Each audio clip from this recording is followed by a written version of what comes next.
Assalamualaikum warahmatullahi wabarakatuh. Kali ini Talkroom hadir dalam podcast spesial dengan salah satu narasumber yang mungkin dalam konteks ini Talkroom sudah juga lama menanti-nanti waktunya. Karena berhubung beliau berpindah-pindah tempat karena pekerjaan dan lainnya. Oleh sebab itu kali ini kami bersama dengan Abu Yus. Ini dia kehadiran Abu Yus. Alhamdulillah pada kesempatan sore ini. Bagaimana Bang, sehat Bang? Alhamdulillah, Didi. Kita ngopi dulu Bang. Ya. Terima kasih. Bang, kalau cerita Abu Yus, AWF. Jadi Bang, aku teringat dulu tuh, aku pernah nampil di acara AWF Bang. Sebagai aktor teater waktu itu. Nah, tapi waktu itu karena aku aktor teater, aku cuma tahu main dan perform Bang. Aku nggak tahu lebih banyak tentang AWF itu Bang. Nah, dalam kesempatan ini Bang, bisa nggak Bang, Abang ceritakan itu AWF itu apa? Dan kepanjangannya apa Bang? Silakan Bang. Terima kasih, Di. Siap Bang. Kesempatan luar biasa. Aku mungkin sangat perlu ceritakan itu karena mungkin orang sebagian belum terlalu mengenal AWF. Kepanjangannya Aceh Wetland Foundation. Aceh Bang Foundation. Jadi kalau disingkat dalam bahasa Indonesia itu Yayasan Lahan Basah. Jadi kita tuh hadir di tahun 2010 untuk mengkampanyekan pelestarian dan juga perlindungan gitu. Jadi kita lebih ke campaign waktu itu. Kemudian kita disokong oleh teman-teman dari aliansi Walhi, juga jaringan koalisi advokasi laut. Waktu itu kita hadir untuk mengkampanyekan penyelamatan Pusung. Pusung Telaga 7 sebagai akibat dari dampak abrasi.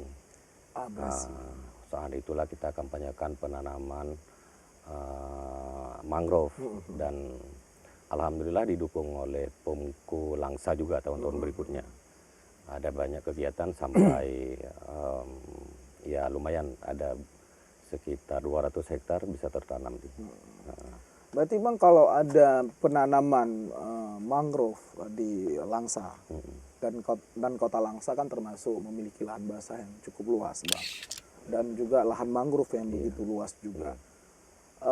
Mungkin Didi coba melihat dari sisi lain, sebenarnya kondisi mangrove sehingga harus terjadi penanaman ulang, berarti ada kondisi di mana mangrove sudah mulai tergerus berarti, atau sudah mulai berkurang keberadaan mangrove di dataran pesisir Langsa, begitu Abu? Iya, pasti Didi tinggal dekat mangrove juga. Bisa tahu sendiri kan. Dekat-dekat sama mangrove. Iya, jadi tahu sendiri ada banyak faktor. Jadi faktor penyumbang terbesar itu sebenarnya bukan di Perambah. Penyumbang terbesar kerusakan itu dari tahun 80-an. Itu pertamanya saat mangrove itu kan dibeli oleh perusahaan pengelola HPH. Waktu itu PT Selat Malaka. PT Selat Malaka itu mengekspor mangrove itu ke Jepang. Saat itulah mangrove itu dibuka. Itu pertama kali ada perambahan atau pengalihan fungsi hutan itu dalam jumlah besar. Itu pertama kali di tahun 80-an. Dan kayunya masih besar-besar. Terus kemudian setelah selesai proyek besar itu, kemudian datang masyarakat terutama dari pesisir di barat sana, kemudian bikin pengolahan untuk tambak. Jadi hutan-hutan ditebang, kemudian dijadikan tambak. Itu faktor terbesar di tambak itu. Tak karena seberapa banyak itu, berapa luas, ribuan hektar itu dijadikan tanah lapang begitu dan dijadikan tambak yang konvensional. Jadi sebenarnya dua faktor itu yang penyumbang terbesar kerusakan mangrove. Mangrove. Kalau Aceh kita Timur. lihat keberadaan mangrove itu secara fungsinya malah cukup banyak Bang ya. Iya. Terutama untuk habitat lingkungan satwa yang ada di lautan seperti udang dan kepiting. Itu terasa banget sih Bang kalau kita lihat apabila mangrove itu mulai tidak banyak lagi, itu juga berakibat bagi lingkungan cukup fatal Bang. Terutama peran nelayan yang akhirnya tahulah Bang. Nah, konteks AWF sampai ke sana juga Bang melihat keadaan itu. Iya, kita sekarang sama KPH, kita akan bekerja sama dengan KPH untuk mencari satu solusi dari persoalan itu. Salah satunya itu dengan model kebijakan pemanfaatan tambak dalam bentuk silvofisery atau empang parit. Jadi empang parit itu artinya ada ruang untuk yang ditanam lagi, ada ruang yang untuk dijadikan untuk kawasan perikanan. Dan kita di sini di Langsa, di Simpang Le, kita coba bikin proyek percontohan untuk silvofisery. Dan sudah dibuat, Bang? Ya, kita akan segera buat bersama dengan kepala desa. Kita sudah sudah ada lahannya yang akan dikelola oleh masyarakat. Gitu. Dan itu sebagai percontohan saja. Percontohan saja, karena masyarakat kan masih secara nilai produktivitas ikan itu kan tidak terlalu ini. Masyarakat melihat tidak terlalu tidak terlalu profit gitu. Jadi tapi kita mencoba itu melakukan itu dengan konsultannya dari teman-teman KPH juga, supaya dari sisi perikanan juga profit gitu. Dari sisi perikanan profit dan juga ada keuntungan terhadap ekologi ini, ekosistem. Artinya di sini aku ngelihat berarti AOF cukup memperhatikan tingkat itu sehingga melakukan kerjasama.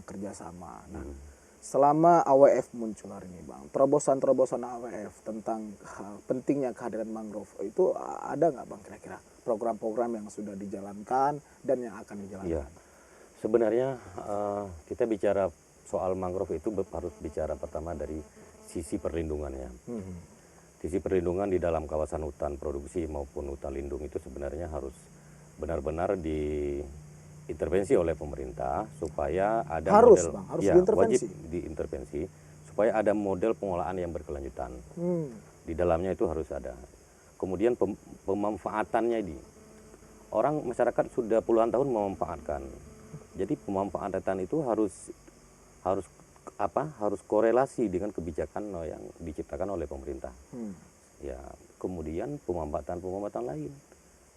Kita juga pernah bikin pelatihan membati, bikin kue-kue sirup-sirup, supaya ada perhatian dari masyarakat, dari publik, dari pemerintah, bahwa hutan ini juga bisa dimanfaatkan selain daripada kayu.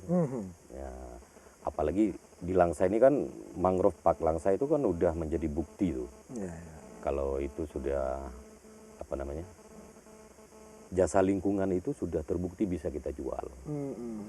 Nah, kalaulah AWF hari ini, Bang, sudah mengingatkan pemerintah malah bekerja sama, Bang, di tingkat masyarakat sendiri, Bang, aku juga ngelihat masih sangat kurang, Bang. Masyarakat melihat untuk menjaga mangrove itu, pentingnya mangrove. Nah, tingkat kesadaran masyarakat, Bang, menurut AWF, mungkin survei AWF, tingkat masyarakat melihat pentingnya menjaga mangrove itu tinggi nggak, Bang, kira-kira?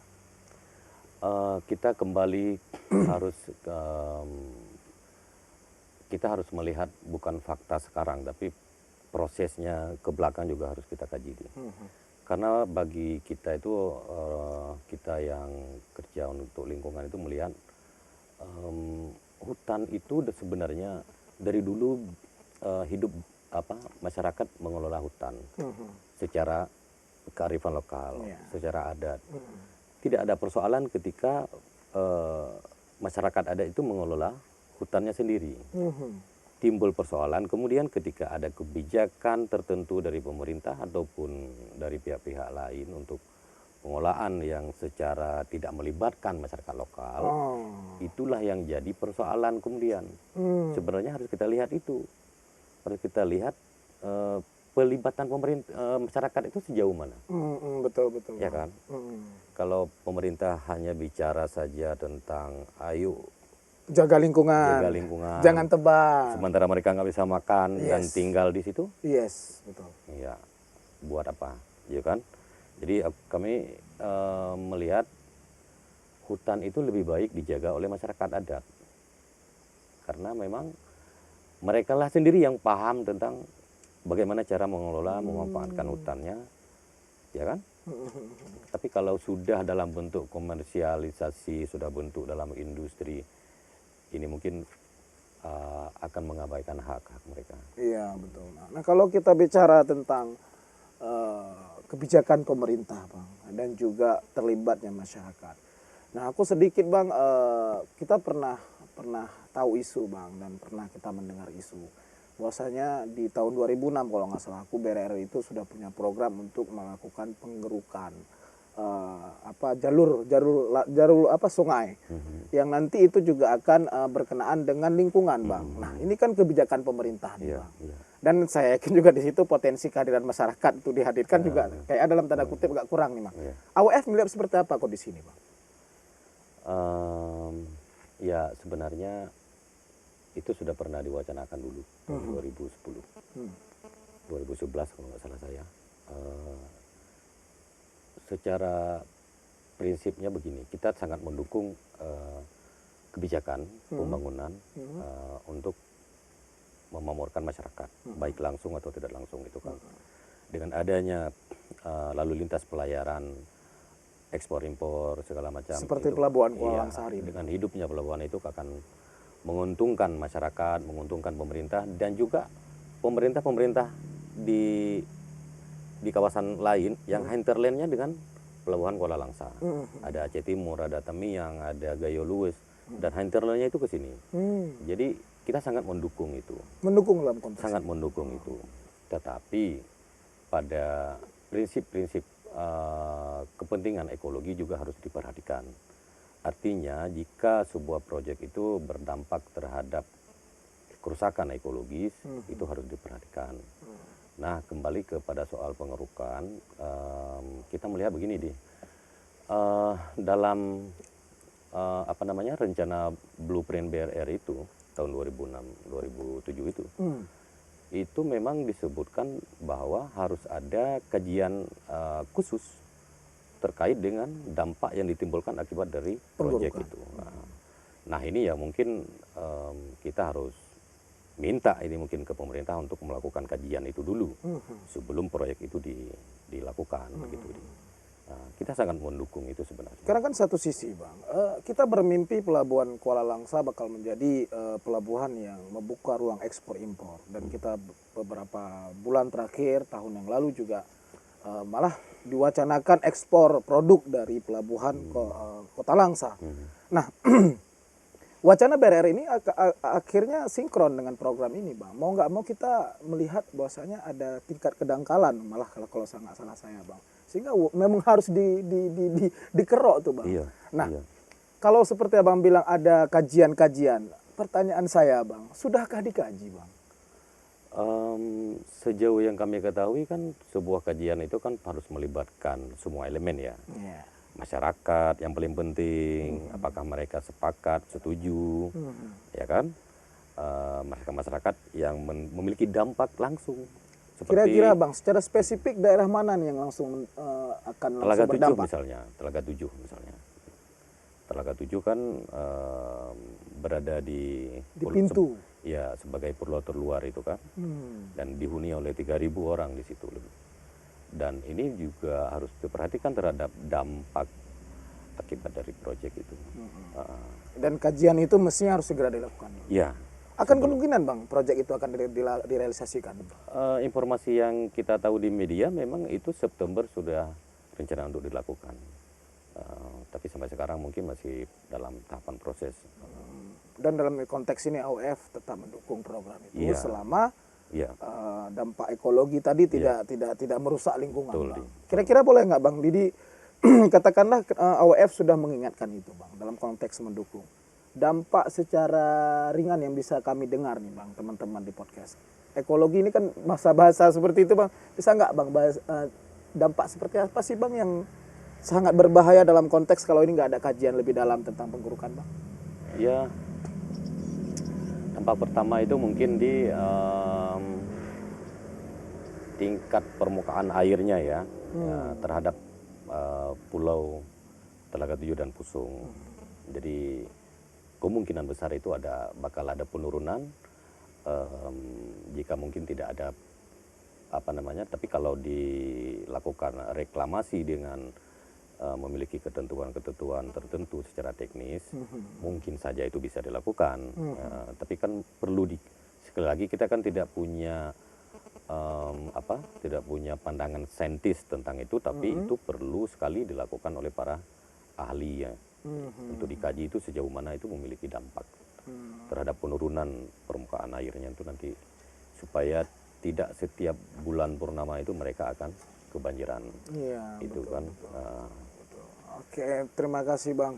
Waktunya Bang. Akhirnya kita melihat bahwasanya AWF cukup konsisten Bang dalam konteks memperhatikan ruang lingkup konservasi Bang, dan terutama di lahan basah itu mangrove tadi Bang. Nah, kira-kira Bang, AWF sendiri Bang, apa sih pesan-pesan nih untuk masyarakat terutama dengan hadirnya AWF? Apa sih langkah-langkah strategis secara kesadaran masyarakat untuk menjaga lingkungan Bang? Ya, pada prinsipnya gini di, sebenarnya hutan itu bisa hidup tanpa ada manusia. Pertanyaan saya mungkin, bisakah kita hidup tanpa hutan? Ya, nggak bisa Bang, nggak bisa Bang, nggak Nah, bisa. itu Iya, dia. iya, iya. Terjawab sudah sebenarnya tuh Bang. Sederhana sekali Bang. Ya, mungkin itu dia jawabannya. Iya, jawabannya mungkin aku yakin penonton dan kita di sini Bang Didi terutama terjawab Bang. Dan akhirnya kami berharap ya AWF terus konsisten Bang. Insyaallah. Juga bukan berarti dalam konteks tidak apa ya, maksudnya kritik tentang lingkungan, tapi juga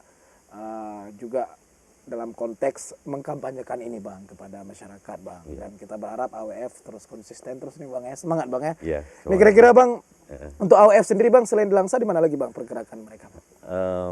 Kita juga pada kerjaan untuk mengkampanyekan perlindungan gambut juga di Rawatripa. Rawatripa. Di Payani ada juga. Payani ada juga. Akhirnya banyak ya Bang ya. Ada beberapa situs lahan basah yang sedang kita kampanyekan supaya ada penguatan status hukum untuk itu. Oke, terima kasih Abu Yus atas waktunya Abu Yus. Mungkin kami akan mengundang Abu Yus lagi nih. Karena kalau kami nanti talk room bisa melihat ada sesuatu di tingkat lingkungan ini, kita boleh ya Bang ya? Iya, kita siap, sharing-sharing dengan siap. Abang lagi ya tentang lingkungan ini Bang ya. Siap. Terima kasih Abu Yus atas Oke. waktunya. Mungkin dalam kesempatan yang lain kita akan berjumpa lagi dengan edisi yang lebih tajam tentang lingkungan. Bahwasanya pesan Abu Yus tadi, hutan bisa hidup tanpa manusia, belum tentu manusia bisa hidup dengan hutan. Begitu Abu Yus ya. Sekian, terima kasih. Assalamualaikum warahmatullahi wabarakatuh.